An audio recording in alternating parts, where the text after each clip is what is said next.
Hello future aspirants, happy Friday. I'm Anusha Surendar and welcome to Editorial Info in Tamil. இன்னைக்கு என்ன ரெண்டு topic discuss பண்ண போறோம்னு வீடியோக்குள்ள போய் பார்க்கலாம் வாங்க. First topic, in time of need on hydroxychloroquine export. So இந்த டாபிக்கோட ஓவர்வியூ என்னன்னு பார்த்தீங்கன்னா hydroxychloroquine இது வந்து ஒரு ஆன்டி மலேரியா ட்ரக். ஸோ இது இந்தியாவில் எக்ஸ்போர்ட் ஆகிட்டு இருக்கக்கூடிய one of the drug. So இந்த ட்ரக்குக்காக டிமாண்ட் பண்ணி யூஎஸ் பிரசிடென்ட் ட்ரம்ப் வந்து வார்னிங் வந்து கொடுத்துருந்தாரு. ஸோ இது வந்து அமெரிக்காவுக்கும் வேணும் அப்படின்றத வந்து ரெக்வஸ்டாக கேட்கல, வார்னிங்காக ஒரு வேலை கொடுக்கல அப்படின்னா இதுக்கான தக்க பதிலடி அமெரிக்கா வந்து கொடுக்கும் அப்படின்ற மாதிரி ஒரு வார்னிங் வந்து கொடுத்துருந்தாரு. ஸோ 2 டேஸ்க்கு அப்புறமா இந்தியா வந்து கொடுக்கறதாவும் ஒத்துக்கிட்டாங்க. Irrespective of whether India bowed to US pressure, it is unlikely to run out of the drug.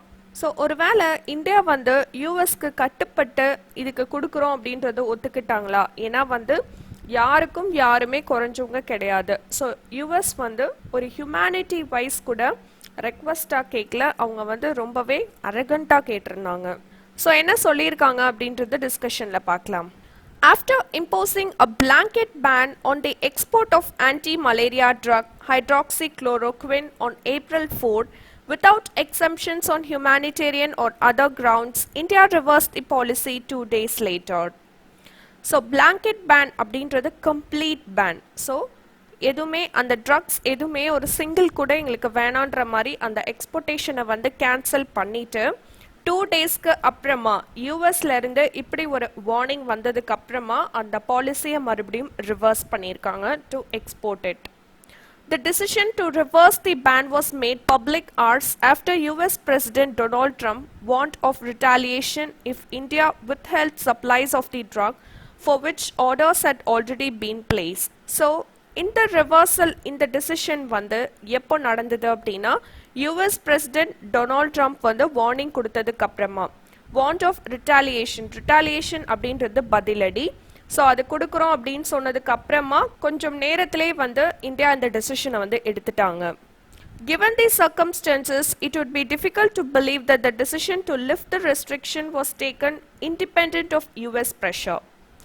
So இதில் வேறு எந்த ஒரு நோக்கமே கிடையாது. யூஎஸ் ஓட ப்ரெஷருக்காகவே இந்தியா வந்து இந்த டிசிஷனை மறுபடியும் ரிவர்ஸ் பண்ணியிருக்காங்க. ஸோ இதுதான் வந்து ரொம்ப டிஃபிகல்ட்டாக இருக்குது அதை பிலீவ் பண்ணுறதுக்கு, அதை நம்புறதுக்கே நம்மளுக்கு ரொம்ப கஷ்டமாக இருக்குது. இந்த மாதிரிலாம் கூட இருப்பாங்களா அப்படின்ற மாதிரி. But the pandemic has seen several countries displaying solidarity and cooperation, providing essential supplies to others, even while tackling the novel coronavirus in their own backyards. But இது எல்லாத்தையும் தாண்டி இந்த பேண்டமிக்கான இந்த சிச்சுவேஷனில் இது எதுவுமே பெருசாக தெரியல. ஸோ எல்லாருக்குமே இந்த நோவல் கொரோனா வைரஸை எப்படியாவது ஒழிக்கணும், அது மட்டும்தான் எல்லாரோட மைண்ட்லேயுமே இருந்துட்டுருக்கு இப்போ வரைக்கும். Prime Minister Narendra Modi's message to Mr. Trump that India shall do everything possible to help humanity's fight against COVID-19 should therefore be seen in that light. So இந்த மாதிரி ஒரு அரகண்டான ஒரு வேலை யூஎஸ் பிரசிடென்ட் ட்ரம்ப் வந்து கேட்டதுக்கு prime minister Narendra Modi வந்து ஒரு message கொடுத்துருக்காரு. என்னன்னா இந்தியா வந்து என்னென்ன பாசிபிளாக இந்த COVID-19க்கு அகெயின்ஸ்டாக என்னென்ன பாசிபிலிட்டி பண்ண முடியுமோ அது எல்லாமே பண்ணுவோம் அப்படின்ற மாதிரி சொல்லியிருக்காங்க. ஸோ அதனால் அந்த மாதிரி இடத்துல இருந்து தான் மிஸ்டர் ட்ரம்ப்பும் வந்து யோசிக்கணும், be seen in that light. So இந்தியாவால் முடிஞ்சதை பண்ணுவாங்க அப்படின்ற ஒரு இதில் தான் அவர் யோசிக்கணும் அப்படின்ற மாதிரி பிரைம் மினிஸ்டர் நரேந்திர மோடி வந்து மிஸ்டர் ட்ரம்ப்க்கு சொல்லியிருக்காரு. Lauded as the pharmacy of the global south, India's decision to export the drug on humanitarian grounds to neighboring countries and others that have been badly hit by the pandemic is welcome. So இப்படி ஒரு சிச்சுவேஷனில், அதாவது இந்த பேண்டமிக்கான சிச்சுவேஷனில் ரொம்பவே அடி வாங்கினது US தான். So அப்படி அவங்களுக்கு ஒரு விஷயத்தினால நம்மளுக்கு ஒரு ஹெல்ப்பிங் வந்து போகுது அப்படின்னா கண்டிப்பாக அது வரவேற்கத்தக்கன ஒரு விஷயமாக தான் இருக்கும். ஸோ லாடட் அப்படின்றது பாராட்டுக்குரியது. Till recently, India relied solely on other countries for test supplies and may look to others for essential materials if the situation worsens. So ஒருவேளை மற்ற கண்ட்ரீஸ் மாதிரி இந்தியாலையும் சிச்சுவேஷன் ரொம்ப ஃபஸ்ட்டாக போச்சு அப்படின்னா மற்ற கண்ட்ரீஸ் கிட்ட இதுக்கான சப்ளைஸ் இதுக்கான ஹெல்ப் வந்து கேட்கலாம்.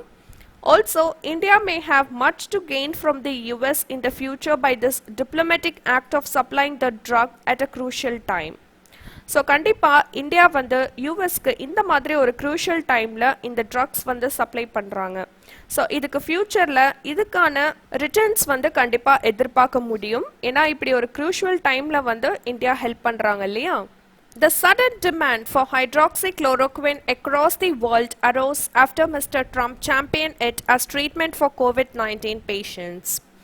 ஸோ திடீர்னு இந்த ஆன்டி மலேரியா ட்ரக் வந்து எப்படி இவ்வளோ தூரம் டிமாண்ட் ஆச்சு அப்படின்னா, மிஸ்டர் ட்ரம்ப் தான் வந்து இதை COVID-19ஓட ட்ரீட்மெண்ட்க்கு யூஸ் பண்ணலாம் அப்படின்ற ஒரு வார்த்தை விட்டதுக்கு அப்புறமா தான் இவ்வளோ வந்து டிமாண்ட் வந்து இந்த ஹைட்ராக்சிக்ளோரோக்வினுக்கு வந்தது. The drug became much sought after the Indian Council of Medical Research approved its use as prophylaxis for novel coronavirus by certain categories of people on March 23. So எல்லாரும் மாதிரியும் இந்தியாவும் இந்த ட்ரக்குக்கு வந்து ரொம்பவே இம்பார்ட்டன்ஸ் கொடுத்தாங்க. இதை வந்து இந்தியன் கவுன்சில் ஆஃப் மெடிக்கல் ரிசர்ச்சும் அப்ரூவ் பண்ணியிருக்காங்க. ஸோ இது வந்து நோவல் கொரோனா வைரஸ்க்கு நம்ம யூஸ் பண்ணலாம் அப்படின்றத March 23 அப்போ அப்ரூவ் பண்ணாங்க. 2 days later, the drug was placed in the restricted category for export and included in Schedule H1 on March 26 to prevent its sale over the counter, thereby preventing self-medication and hoarding. So March 23 வந்து இந்த announcement வந்து பண்ணதுக்கு அப்புறமா 2 நாள் கழிச்சு இந்த ட்ரக்கை வந்து export பண்ணுறதை வந்து கேன்சல் பண்ணிட்டாங்க. ஸோ இது வந்து இந்தியாவுக்கு தேவை அப்படின்றதுக்காக எக்ஸ்போர்ட் பண்ணுறதை கேன்சல் பண்ணிவிட்டு March 26 இதை உள்ள சேல் பண்ணுறதையும் கேன்சல் பண்ணிட்டாங்க. ஸோ தட் வர பேஷண்ட்ஸ்க்கு வந்து இது வந்து ரொம்பவே யூஸ்ஃபுல்லாக இருக்கும் அப்படிங்கிறதுக்காக. This was also to ensure its availability to people with rheumatoid arthritis and other conditions. So இந்த ஹைட்ராக்சிக்ளோரோக்வின் இது வந்து பார்த்தீங்கன்னா அடுத்து ரிமோட்டாய்ட் ஆர்த்ரைட்டிஸ், ஸோ இதுக்கும் வந்து தேவைப்படும் ஃபார் பீப்புள். ஸோ அதையும் வந்து அவங்க பார்க்கணும். India has a production capacity of 200 million hydroxychloroquine tablets of 200 mg strength each month and 3 well-established pharmaceutical companies make the drug.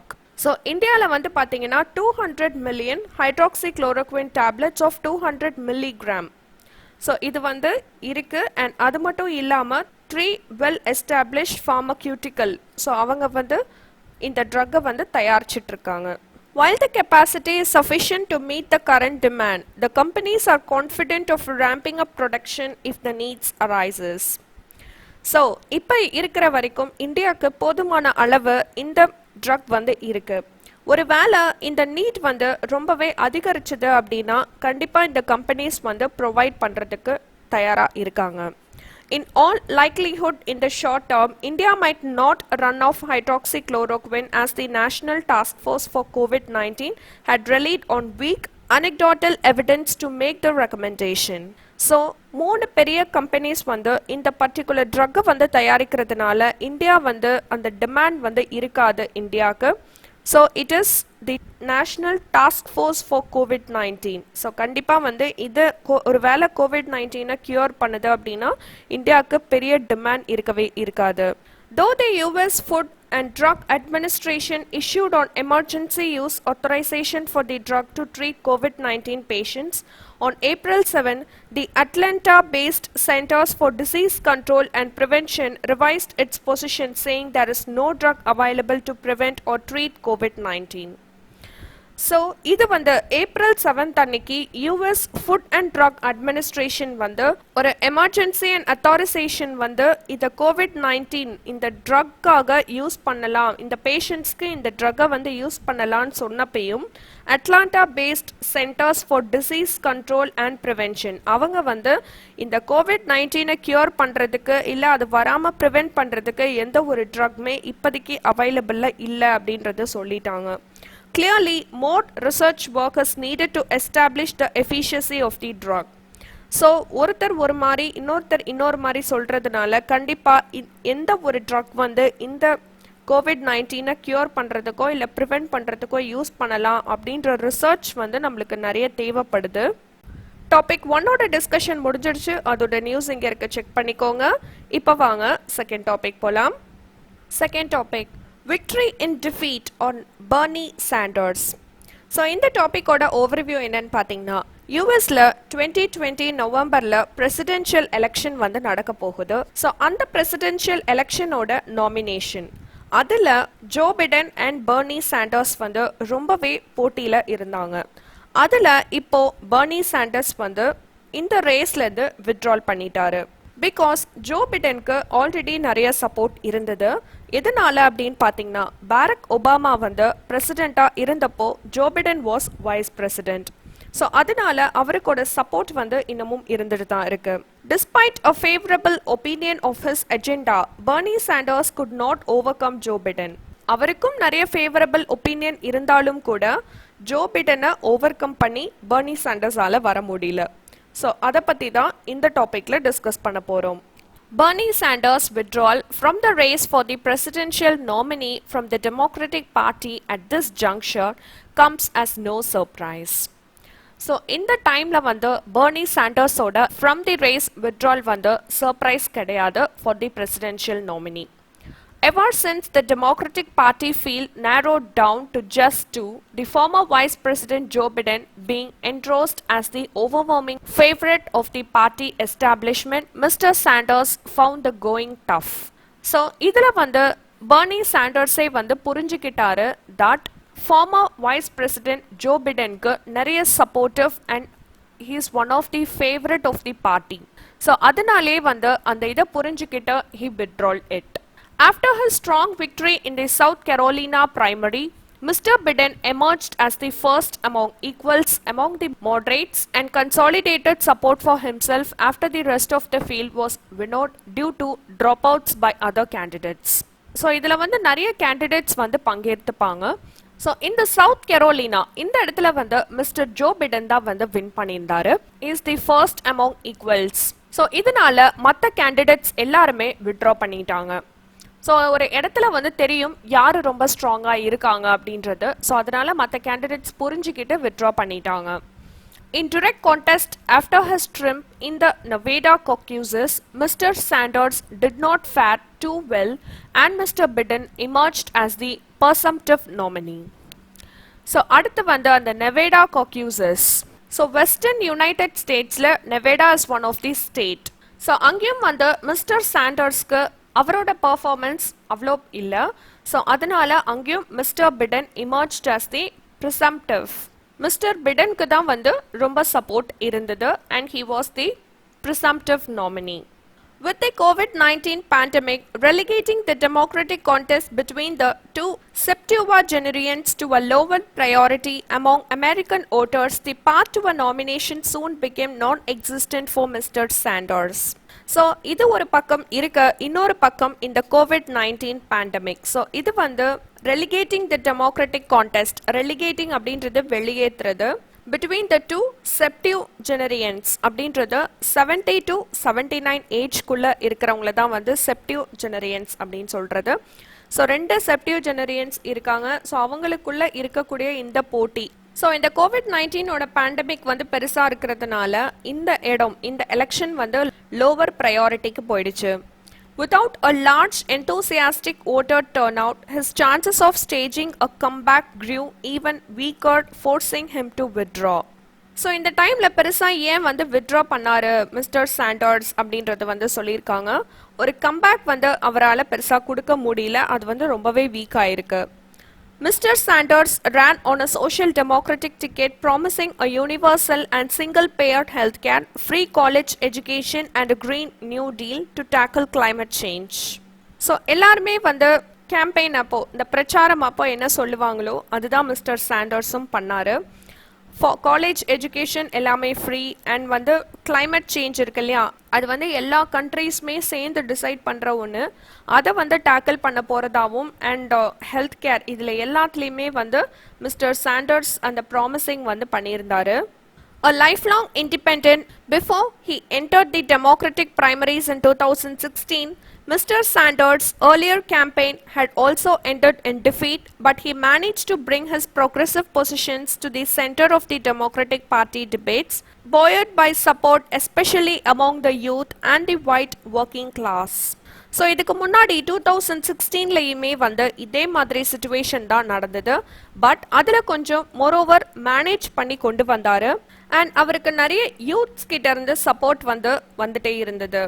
By 2020, after Progressive won a significant number of congressional seats, most presidential candidates in the party adopted sections of his program such as increasing the statutory minimum wage for workers and expanding social welfare.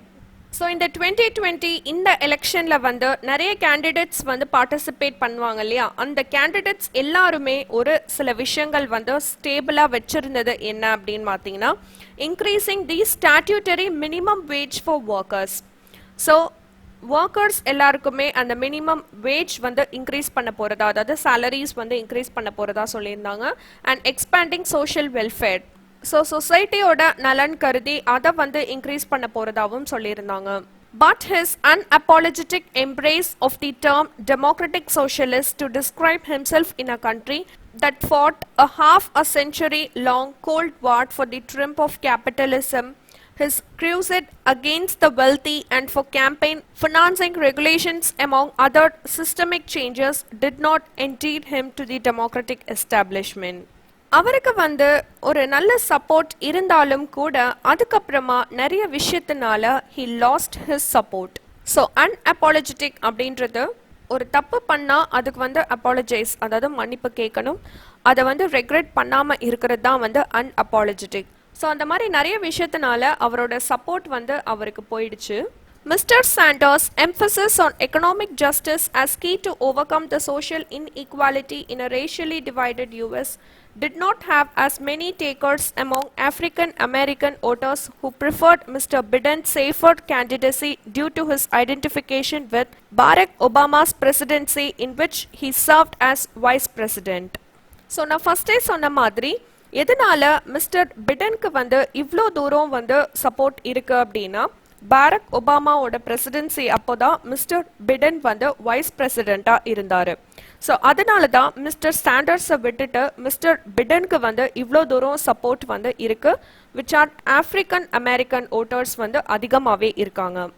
Mr. Sanders will be remembered for bringing to the forefront ideas of social welfare, collective action and liberal internationalism that had been relegated by the neo-liberal or neo-conservative duopoly that had firmly established itself in the US since the 1980s.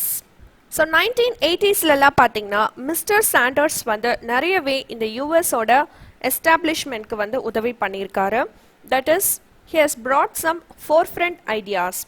So எதுக்குன்னா social வெல்ஃபேருக்கு, collective ஆக்ஷனுக்கு, liberal இன்டர்நேஷ்னலிசம்க்கு இந்த மாதிரி நிறைய பண்ணியிருக்காரு. New liberal or neo conservative. New liberal is a form of liberalism tending to favor free market capitalism. He might have lost the battle, but the war for a progressive America will now be waged by activists inspired his legacy. So இப்போ இந்த டைமில் வேணால் அவரோட battle இருந்து அவர் தோற்று போயிருக்கலாம், but America வந்து எப்போதுமே அவரோட இன்ஸ்பைரேஷன் ஆஃப் ஹிஸ் வே அதை வந்து கண்டிப்பாக மறக்க மாட்டாங்க. டாபிக் 2 டிஸ்கஷன் முடிஞ்சிருச்சு. அதோட நியூஸ் இங்கே இருக்க செக் பண்ணிக்கோங்க.